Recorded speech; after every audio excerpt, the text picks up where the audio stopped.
Quite the scrap in there tonight. How did you feel about your performance this evening?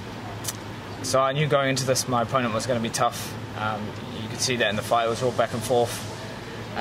So full credit to him. I've dropped a lot of guys off that same right hand, and he stayed in the pocket. So he's got a hard head. And yeah, I just got to give all the credit to my coach Eugene Behrman and my team City Kickboxing that prepared me well for what was to come. And you could see that in Shane's performance as well, getting the win. It's a good result for the gym, and now we've got Izzy's fight, so yeah, it's going to be a good night for the gym. You gave a lot of respect to your opponent. I don't think most people knew anything about him. How much, you said you expected him to be tough. I mean, had you seen, other than that one fight, had you seen any more? What did you know about him? Yeah, I've watched a few fights. My coach actually is the one that game plans and watches all the fight footage, so he saw a few things that we've been working on and that we could use to our advantage. But yeah, 18-1 that's a hard thing to do in this fight game, especially in MMA. It's so even that to rack up a 12-fight win streak, even if you are taking easier fights, it's hard to do. So yeah, people need to respect his debut fight. It was a tough fight for me, but it's a good win to get on my record now, and yeah, looking forward to the future. At the end of 15 minutes, how confident were you? I mean, they had to suffer out through the read and everything. What did you think? Yeah, it was close. I thought I'd done enough in that third round, just ring control and volume. I got a few takedowns as well, and I felt like I was landing the cleaner punches. But I'm not a judge, but it's always going to be hard in your hometown to get the win. So I'm so happy to get the result and to do it in front of Melbourne, Australia. It's kind of like my hometown over here. They love us so much, so I'm so thankful for the turnout, and can't wait to be back, and I can't wait to for the UFC to come back to Auckland, New Zealand, and hopefully can put on a show there. That's always been my dream. That's the last thing for me. I mean, you had a couple back-to-back fights pretty quick. What do you want? You want to keep rolling and keep this thing going? Do you need a little time? What's the plan for you next? So yeah, it was a quick turnaround. 8 weeks. Well, it was a week. I took a week off, and then I was back into an 8-week camp. So for now, I'll take a little rest. I hurt my hand a little bit, just let it rest up. But I heard a rumor that they're coming back to Brisbane in August, so I'd love to do that. And yeah, I'd love to get a higher ranked opponent and set something up. I want to fight those the big names in the division. There's not many of us now. They've been cutting a few, so hopefully tonight I showed the flyweights it's a fun division. We're so close. Evenly matched. I mean, so anyone can beat anyone in any night. So I just want to keep, pushing the division to be exciting and keep going for those finishes. Just on that, have you had any more clarity from the UFC this week about what's happening with the division? And does it crossed your mind that you could be fighting maybe one weight class up if the UFC does come to Auckland later on in the year? Yeah, I haven't heard actually anything. I've just been, keeping my head down and focusing on this fight one fight at a time. But yeah, if they want me to move up, I know Match now, our flyweight as well as Sergio Pettis have all gone up to bantam.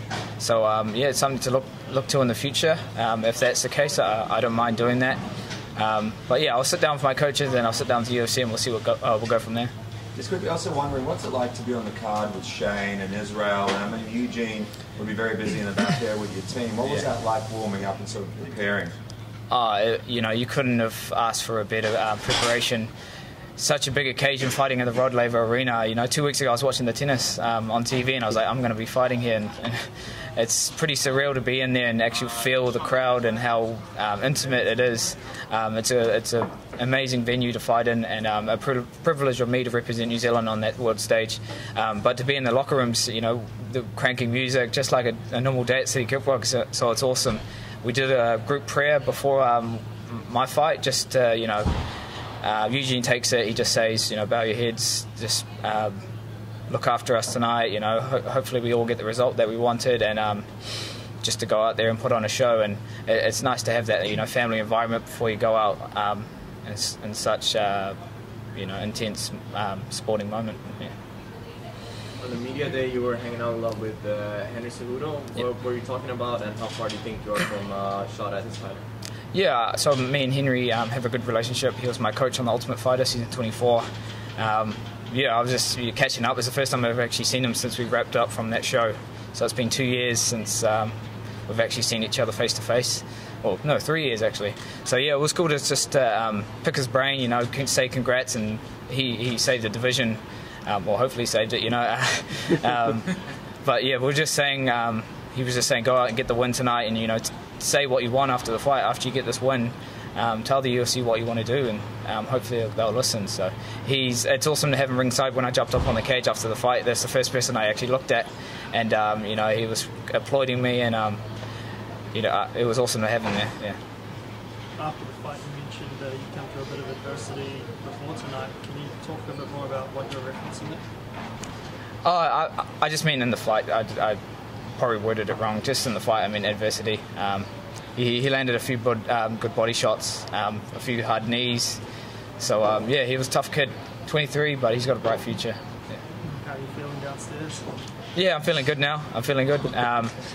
Yeah, he landed a nice one right in the family jewels, but yeah, I'm glad I got a steel cup on, so I could still live to tell another day.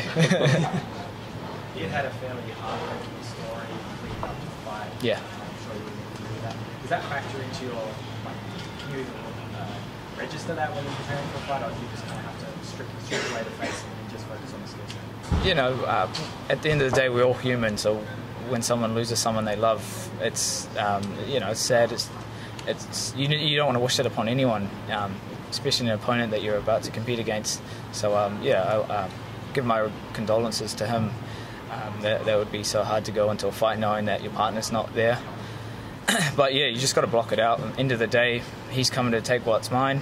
I want to be, I want to further my career, and he wants to further his. So nothing personal, just business. And yeah, hopefully he gets another fight, and he has a long career in the UFC. And you had also spoken in the build-up that you had a specific, almost like a premonition about how the fight would end.